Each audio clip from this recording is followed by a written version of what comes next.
and welcome to The Big Picture. The much-awaited announcement of the rates of taxes under the goods and services tax regime has got stuck. The GST Council meeting, which was expected to come to a decision on the tax rates yesterday, not only failed to come to a decision, but also adjourned the meeting abruptly, cancelling the meeting scheduled for today also. The government's hope that all issues related to the implementation of the GST by April 1, 2017, though has not been dashed, certainly has come under a shadow. The rates proposed by the government in a 4-slab structure, as well as administrative control over the assessees, as well as compensation to the states, have all become contentious, with some states objecting to the proposals. Meanwhile, 2 more meetings of the Council have been scheduled for November 3rd and 4th, as well as November 9th and 10th. Will the differences be sorted out by then? Will it be possible for the government to come up with a draft model GST bill, which can be presented before the winter session of Parliament starting on November 16th, to ensure that the timetable for the implementation will be adhered to? What are the hitches which the government faces to stick to the implementation schedule? We will discuss all this today with CM Vasudev, former Finance Secretary, Government of India; Nitin Desai, former Chief Economic Advisor, Government of India; Ajay, former Secretary, Commerce and Industry, Government of India; and A.K. Bhattacharya, Editorial Director, Business Standard. Welcome to all of you. Mr. Bhattacharya, I would like to come to you first.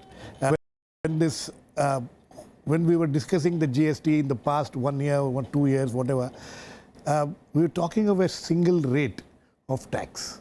And you know, the slogan was "One Nation, One Tax."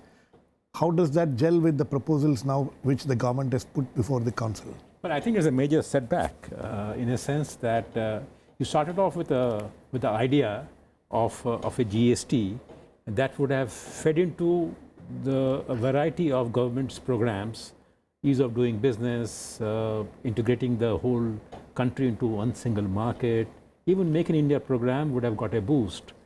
And now we have a situation where you have got into not 1, 2, 3, technically you are 7 rates actually. And you have got the specter of classification disputes will arise. You will have the problem of many items which will enjoy different rates. You also have rates that range from 26% to as low as 6%. And what the various committees of the government had actually projected rightly was to have the minimum number of rates so that the classification disputes are ruled out. Minimum number of slabs. Slabs, absolutely. And what we have now is a very, I would say it's a compromised GST. It does not address the main concerns of those who wanted GST to bring about efficiencies and improve the ease of doing business. So I'm personally very, very disappointed because with so many and there are exemptions. You know, there are exemptions in this category. The large number of what I understand is the consumer price index sensitive items are being left out. Now the idea of a GST is that there will be a set off. Now, if you are part of the chain, then you get the set off. But if you take them out, a large number of items will be outside it. So therefore, they will not get the benefits. So essentially, we are aiming going towards a higher rate because there are too many exemptions, and we have got too many rates. Therefore, the bureaucracy, the revenue department officials, as well as the politicians will not give up their dispensation, their predilection towards a kind of a discretionary regime. So what GST was supposed to be is not going to be what you are going to see today. Mr. Vasudev? Mr. Vasudev, do you look at this the same way, or how do you look at it? Well, I think these are valid points, but I think one needs to recognize that these are highly contentious issues, fixing a revenue neutral rates, and different states have different perspectives, destination states have different, producing states have different. So I think it was probably very unfair to expect that in one meeting of the GST Council, everybody will come on board and we will have a agreed date, because once the fixation of rates is a very complex matter. It has to take into account factors like the revenues of the center and the states. It has taken into account the tax burden on the consumers. It has also to have wider acceptability. So it's not very easy to strike a balance between these three types of considerations which go into fixation of rates. But at the same time, I would agree with Mr. Bhattacharya that whatever has been proposed by the central government to the council, I think it's too complex and perhaps does not gel with the basic rationale of GST, why we are going into it. Having these 4 rates and then different rates for merit, non-merit, which goods will go into, that is going to be another very contentious issue. Assuming you agree on these 4 rates, which items will go under what rate will be extremely contentious. So I think this type of multiple rates is certainly not a good idea, and I suppose government would have got probably a feedback that they need to do their homework again on this. I would have thought that the GST Council is a council where all the ministers from states are represented. There is a revenue secretary of the government of India who probably does the administrative work and background notes for consideration by the council. Perhaps it is a good idea to first have a round of discussions at the officers level with the revenue secretary of the central government and the finance secretaries of the states to try to get a feedback on that, and then make out some proposals which have a certain degree of acceptability across the states at the official level.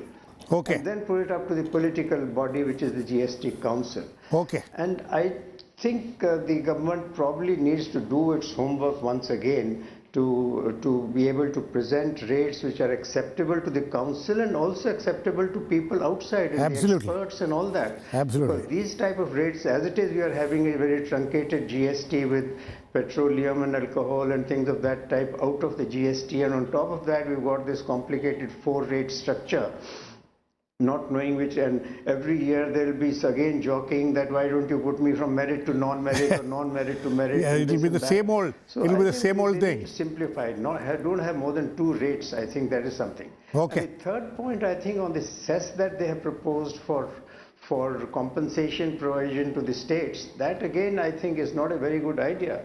Central government has to find some resources from other sources. Absolutely. Sir, we'll come to that. Compensate. After all, it is just a 2, 3, 4 years process. Sir, we'll come to that point.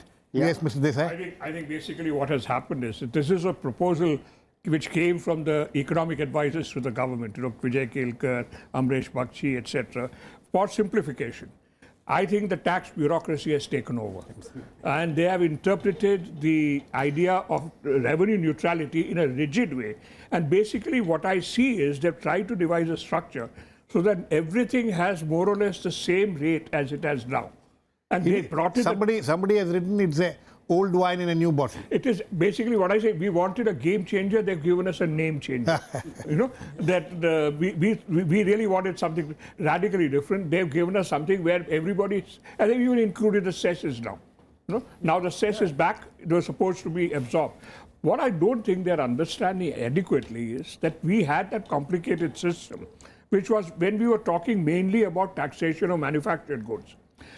In the case of the services, this is actually going to be a huge headache, because the services will also now argue, why are you putting me 18%, put me in 12%, put me in 6%, poor people use, so put me. So that headache will start, because in the services sector, we actually have a uniform rate.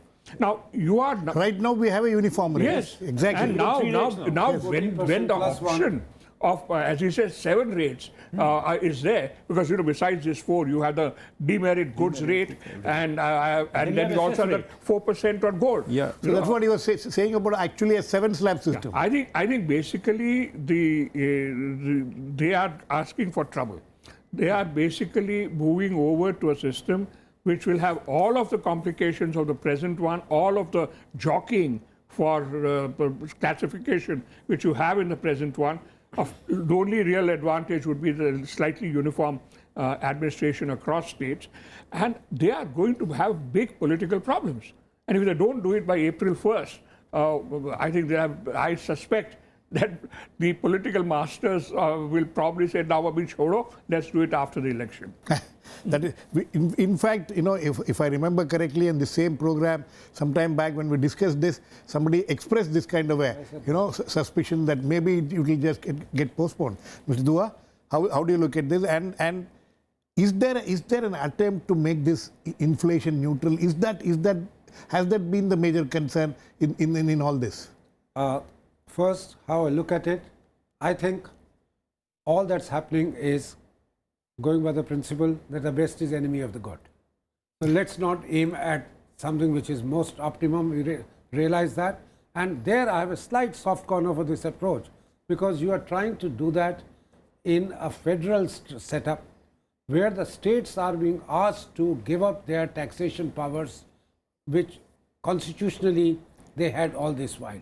So to get a uniform system, uniform rates which are centrally dictated or majority accepting would have been altogether different than having to proceed by consensus where every state agrees to everything.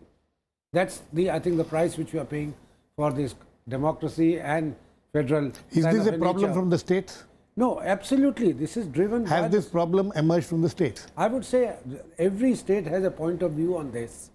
The states are voicing it at political level. After the second meeting, there was this feeling that, some kind of a consensus has emerged. Not on the rates. The consensus seemed to have emerged on the compensation principle. Yeah. That states, but the source... But now that also has become a problem. The source of financing. Source has become a problem. And that source of financing really is linked to that rates. And then the center comes with the idea, we will create a fund of 50,000 crores, which will be funded by cesses. Right. They are saying that don't do that. You give this 50,000 crores from a consolidated fund of India and let these cesses instead be reflected. Don't do it by way of let it be part of the GST on those taxation rates. And Kerala has said that so clearly. Yes. The other point which you raised about it being revenue neutral. No, sorry, inflation neutral. I don't think that has been the primary concern, the primary issue or consideration in this council. So far, it has been states saying we don't want our compensation, to be our income to come down, and center saying where do I find it from? I'm willing to give it to you for 5 years. Now that's constitutionally mandated in that amendment itself. But you tell me how to go about it. So nobody really seems to be looking at what is the wider impact on the economy. Right. One second, sir. Mr. Desai, you wanted to come in. No, I would say that basically I'm not entirely sure that the complexity of rates is because of the states. Yes, it is true that some, as Mr. Vasudev correctly pointed out, suppose I put this particular product in the 26% category. That product is not uniformly produced or sold in every... Somebody has mentioned about soap between UP and Tamil Nadu, comparison. Yeah, but remember that this is a proposal which came from the center. It was not something that jointly worked up. Exactly. And my guess, I still think, is that generally Tamil Nadu, all those luxury cars will come down to 26%. So let's have a demerit thing on those. Or if you do this, then this will happen to the price of cigarettes. So I think basically somebody worked out numbers and said that let's try and have a set of rates which minimizes the gap between the new tax and the old tax. My problem is that they have not looked at the fact that half the tax is going to be collected from services. Even today, it's about 50-50. Absolutely. About 2 crores come from commodity taxes, 2 crores from service tax. 2 lakh crores, but not 2 crores. 2 lakh crores from each, roughly. So I'd say that they have not addressed that complexity adequately. Mr. Bhattacharya, I have a question also. You can say what. My question. See, when this discussion was on, when the GST bill got stuck in the parliament, opposition parties were saying that put that 18% in part of the constitutional amendment bill. There was a long problem between the government and the opposition parties. Now that the way the slabs have been proposed, the concerns of the opposition parties at that point of time seem to have been quite valid, actually. No, I think there are two. I think let us not, get confused by that. I think the idea of putting a rate in a constitution amendment bill was completely flawed.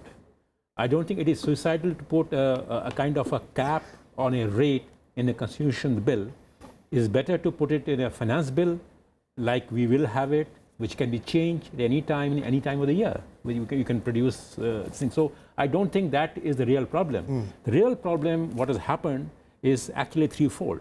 Number one, I think whether it is the states or it is a tax bureaucracy, we do not know who is responsible for it, and I would say that even the center is complicit in it right now. The genie is out of the bottle, which is that you have already begun the discussion, the first two rounds of discussion, you have already begun with a starting point of around 7 rates to discuss. So even on 3rd or 4th or 9th or 10th we discuss, all that we will discuss is reduce it to maybe 5 or 4, and that will be seen as victory. But actually for GST, it will be a big defeat. So I think that's the first point I would like to make. The second point I'd like to make is that this idea about this is it be inflationary is completely bogus. For the simple reason that if you see the various committee reports, if their committee recommendations have got any meaning, they did not talk about 26% or 30%. They talked about the Vijay Kelkar committee had asked, I think the Finance Commission had asked the NCR to come out with a report, Right. and they came out with a 12% RNR. Okay, you might say that it is very low. Then came the Arvind Subramanian committee report. They came out with the average rate of 16.5. Yes. So now the question is, and then you have got something called DBT, direct benefit transfer. Right. If you thought that the poor of this country will be very hugely adversely affected by the price rise, inflation of the common goods and all that, the essential items will become costlier, then use DBT, allocate 50,000 crore from the central and the state pool, and say that we will make sure that anybody who is below the poverty line or certain line will get compensated. That was what Vijay Kelkar suggested. Absolutely, the Vijay Kelkar suggestion. Yes. Now, and number 3, this idea that the states will lose out because they are not a consuming state, they are a producing state, is also, to my mind, doesn't have much merit, because the center is already assured that for the next 3 or 4 years, the states which can establish that on an average revenue mobilization rate, if their revenues, collections are lower than what it was in the last 3 years average rate, then they will be compensated by the center. So I don't understand why this question is being raised, that you can't have a single rate, you can't have a low rate, or because the states will suffer, but there will be inflation danger. So I find that, as Mr. Desai was pointing out, the tax bureaucracy has completely taken charge, and the politicians are complicit because they also enjoy this idea of putting one item in one category and next year change it to another category. So they will have this flexibility of maneuvering, and absolutely. So I think taking political advantage of actually. it. You wanted to respond. I think the genesis of this and what we are seeing today is the very short time given after the constitutional amendment to deliberate on all these matters. It is not just the rates, it is exemptions, it is going to be administrative control, it's the issue of cesses. No, as When Mr. you have to get to, you are saying between you get the constitutional amendment passed at the end of August, and in 2.5 months thereafter you want a consensus on such As Mr. Vasudev rightly suggested, probably that maybe a committee of bureaucrats need to sit and discuss, and before how the states do it, that's a different matter. I am saying in 2.5 months, trying to work out nitty-gritties of such a complicated, arrangement, and saying by 19th of November I must have a model legislation ready because Parliament is in session, etc. We are losing out on whole lot of issues. Okay. So we will have a draft, but I don't think it will have addressed all the issues. And the government will need to keep on working. We may have a draft. Mr. Vasudev, has it been done in a hurry? Has it been done in a hurry? You think that a little more time needs to be taken now? No, yeah, that's a very basic point. I think this deadline that they seem to have of 1st April, which will be even earlier if the budget date is announced, as they are thinking of doing it on 1st February or whatever. I think they should not rush into it. There are so many other issues training of the staff, giving time to the businesses to have the software, to train the staff in the businesses, because everything is going to be invoice based. And most importantly, it is going to be highly inflationary unless there is a mechanism which is put in place to ensure that the benefits of this reduced incidence of tax because of elimination of the cascading effect of taxes is passed on to the consumer of the goods or the service, and it is not absorbed by the seller of goods or the provider of services, which is generally happens in our society. So if that happens, the benefit of the elimination of cascading effects is absorbed by the seller of the goods or the provider of services. It is going to be highly inflationary. Of course, people do argue that a competition should take care of that problem, but that will not happen overnight. During the initial 2-3 years period, there will be highly inflationary, and the whole GST will be sort of bunked in that sense. I don't think government should really rush into this one. There is a need to give it more thought, and training of the staff is very important. The GST, the IT backbone has to be better understood. People have to be familiarized with that. So, and also the rates, the rates that we are talking about, it's not really 6th or 7th rates. I think we are only talking about basically 4 rates. 6% is for the essential goods, which will be really for, say, food grains and all, where purchase tax is currently paid, or there will be octroi and toll, which is going to be submerged. So that type of 6%. And then bulk of it will be 12 and 18. 12 will be the merit goods, 18 will be the non-merit goods, and of course 26 is the luxury goods. So basically there are 4 rates, and that's okay, but then we have really to see that what type of goods are put in the 6% category, what type of goods are put in 12% category, what type of goods are put in 18%.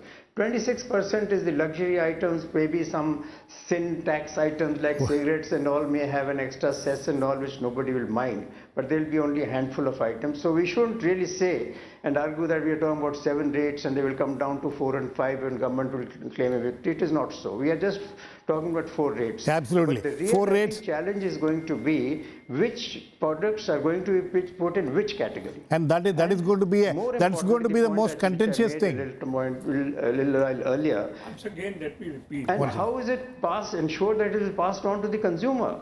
That is the biggest thing. Otherwise, it's going to be very inflationary. If all the benefits of the cascading effects elimination are captured by the seller. Okay, Mr. Desai. Let me repeat. Yes, this sounds very sensible and logical when we look at products. They're also talking. Sorry, they're also what about services? talking of tax-free items. Some of the food items. There is a cess rate on something else. What I would say is basically when we said game changer as economists, what we meant was something which would actually lead to different a completely different system. Yeah. Yes, it would. It would mean that there would be some products which are in our present system overtaxed, which would not be taxed, some which are undertaxed, which would go up. But now what they have tried to do is to make sure that there's minimum difference on manufactured goods. Where I really think they'll have run into huge problems is the lobbying which will start from the services sector.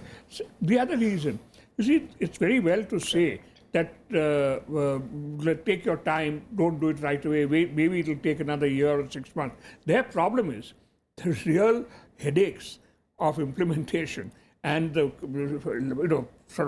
backlash from the public is going to come after they start implementing. Absolutely. Because and whenever they start implementing. Whenever they start implementing it for a year or two, there will be a headache. And they have to be ready for that. They have to be ready for it. And if they don't delay it beyond 1st April 2017, they are running into their election arithmetic. No, not only that. There is another issue there. The notification after the constitution amendment was ratified by the president. Yes. Has already been issued, and the notification clearly says that the time there is a 1 year is the time by which it is to be rolled out. So, which means the time that we have at our disposal is till August end. Yes. So, even if it's not done in April, you can maybe the monsoon session you can up to the by that time other concerns will come, as Mr. Desai said. There are a whole lot of issues. Right. No, but if 1 second, if it is passed, if it is postponed and passed in the monsoon session, still it can't be implemented only in the new financial year. You can do it right in the middle of the year. No, I think Girish, the point which I'm trying to make is today the items which in the new proposal, which are to attract 6%, are basically the items which were 0% excise duty. Right. It was the VAT which was between 3 and 9%. Yeah. Those have been averaged to 6%. So straight away, you can see the inflationary impact from those who are 0 are going to come to 6, those who are 3 will come to 6, and we have a large number of items. No wonder the Kerala Finance Minister said, please don't talk about, just 26%, put a cess on our luxury items, 1%, 2%, and lower this rate from 6% to 5%, because that's going to impact many more people. The experience the world over has been, it takes a long time for the setback to be kind of, the cascading effect to be reduced. Initially, the impact will be greater taxation, because these setback, these offsets or whatever you call it, these cascading effect is not going to be there. And that is the reason, I think, what Nitin has been saying, that initially, first 2 years, almost round the world, they have seen higher taxation, higher inflation. And the governments have to be, and the government, sir, one second, I think Mr. Vasudev wants to, yes, Mr. Vasudev. No, I think this point, I don't think we should try to sort of be very scary in that sense that it's going to be highly inflationary. These 6% items, I think, which is there are certainly those items on which there is no excise, but we have to recognize that this 6% or the GST is also going to subsume other taxes like octroys and tolls and maybe mandi taxes and all that. So if you take all that, it is not as if a 6% is an add-on to the current thing. It is not. It is going to subsume some taxes. So there is no additionality in taxation here in 6%. So I don't think this message we should try to give that to scare people that it's going to be highly inflationary. Okay. But it's going to be inflationary, right? I think it's not something that which can be avoided. Give time to the government and to the council. It can't be done in one meeting. Okay. Sir, I very quickly running out of time, all three of you. So this 4 slab system, Mr. Vasudev is says that, don't say 7 slabs, 4 slabs, which we have. 4 slab system is something which cannot work. Is that what all of you think? No, I think it can work. But the fact is, it's not going to get the optimum results which were envisaged when the GST scheme was thought of. Okay, Mr. Desai? No, I think basically the four tax system is going to lead to continuous lobbying by industry, particularly from the services sector. There's going to be continuous lobbying, and that's one of the reasons why you'll have this disruption in the way in which the system works. I think they should do it, but let them be very mindful of what they are getting into. I think the multi-slab system is not a good idea. They should try to reduce it to as fewer slabs as possible. And if you take along with the fact, and nobody's talking about the industry and the traders, under the new format, each trader or each seller has to register itself in 29 states. Now, that to my mind is nobody is bothered about it. Yes. Ease of doing business has been completely thrown to the winds. Yes, exactly. So the idea is make the rates fewer and make sure that the registration is a single point registration. Okay, I think on that note we'll end. But all the panelists agree that there needs to be a complete relook at what has been proposed so far. Maybe, as somebody suggested, the government needs to go back to the drawing board and look at this whole thing again, and which would mean that it may get delayed. We'll wait and watch how the government will approach this problem. Thanks to all my guests. Please keep watching. We'll come back with another issue, the big picture, same time on Monday. Meanwhile, have a great weekend.